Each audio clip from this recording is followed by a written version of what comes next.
An alternative school in Roxbury is getting some help from a long-distance supporter. Boston Day and Evening Academy serves students who are above age for their grades, students at high risk for dropping out. To raise awareness and support for the school, an avid cyclist plans a cross-country ride from Seattle to Boston. We'll talk with her in a moment, but first we'll talk with the head of school from the academy, Alison Hramiec, and one of the students, Jariley Cruz. Thank you both very much for being with us. Yeah, thank you for having us. I want to start with Alison. Tell us a little bit more about this school.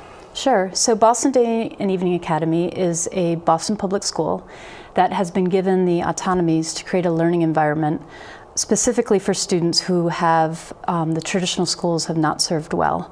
So there are two unique aspects to our school model. We're a competency-based school and a trauma-sensitive school. The competency-based aspect of our school allows us to meet our students at what we call their learning edge. So we assess what they know and what their gaps in their education are and put them in classes accordingly, versus traditional schools where students are placed into classes based on their age or their grade level. Sure. The other aspect that's unique about our school is that we're trauma sensitive, and I think that's what's drawing a little bit more attention to our school, in that we are providing social emotional supports to our students, something that traditional schools also typically don't do. Jariley, so talk about how you got to this school and why you're there. Okay, so how I got to BDA was a couple things. I've been to 3 different traditional high schools in the Lawrence area. I had experienced one situation, which was finding myself and who I was, which I didn't get enough support, and I went through a lot of things there. Another thing was a loss of a family member that really impacted me during the time, which led to me dropping out of school, not getting my grades well. Another situation was being part of a bullying situation, where also it wasn't taken into action until I took it into my own hands. So coming to Boston, I have mostly all my family down here. I heard about BDEA, signing up for the schools in Boston Public Schools Department, and I had a couple family members that went there. They told me a lot of great things about the school.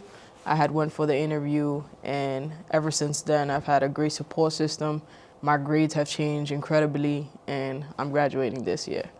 Well, maybe you're lucky that you're not encountering the problems at this school that you had before, but I guess one issue along the way here is that when you do have a problem like this, you need to turn to someone in the school who can help you. What's that like, at least where you are right now? Right now, whether it's a personal situation or an educational situation, we can turn to, whether it's the teachers, the staff, even our headmaster. We have that type of family that we've created in BDEA, which other traditional schools don't have. So that has really helped me and many other students. We're talking with Jariley Cruz and Alison Hramiec from Boston Day and Evening Academy. Alison, talk about that ability to respond to these needs that the students have, even the scheduling, I guess, too, right? Right. So I think when we designed the school some 20 years ago, we understood that students that had been repeatedly marginalized in our schools needed a different learning environment. And so I think the components of our school, both assessing where they are academically, but also social emotionally. And so what are some of the barriers that are preventing them from going to school? And we have invested in those social emotional supports, which again, traditional schools tend not to do, realizing that we needed to help students overcome those barriers so that they could be successful, get their high school diploma, and also be successful with their post-secondary success. Jariley, I guess part of the need here is to help you overcome barriers and to find acceptance. You find that from the teachers and I guess even the fellow students at this school? Yes, in this school I found a lot of acceptance. They're not judgmental. You're free to be who you are, and whether you have messed up in the past, this is like a new beginning for students. And the teachers here have encouraged us to keep moving forward. Whether they see us going down the little bumpy roads, they'll bring us back up to continue on, furthering on. Alison, how do you do this? I know this sounds like something that ought to be taken for granted, but when you're talking about teenagers, the need to conform, the social pressures, how do you manage that? So it's a combination. Again, it's providing students, the academic program is providing them the opportunity to demonstrate what they know, and so we're allowing them to kind of rebuild themselves in terms of their confidence, and that's through the academic program. The other thing that I think is unique about our school is the staff that we hire and their ability to connect with our students.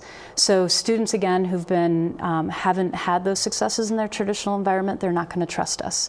And our job is to reinstill that hope that they need, that they can utilize to then be successful.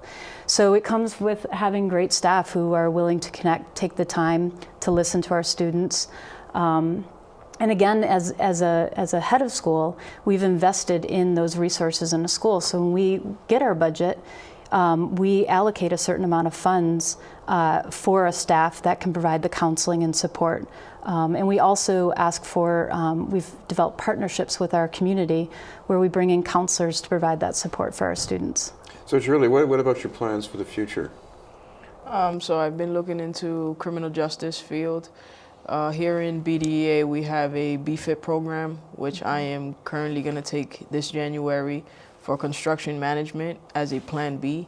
So I will be doing TEA for the school for about a year or two, finishing college, the credits I earned from there, and continuing on with the future I wanted, which is criminal justice for the police academy. Thank you both very much, Jariley Cruz and Alison Hramiec. Thank you. From Boston Day and Evening Academy. In a moment, we'll continue and talk with the founder of The Real Ride.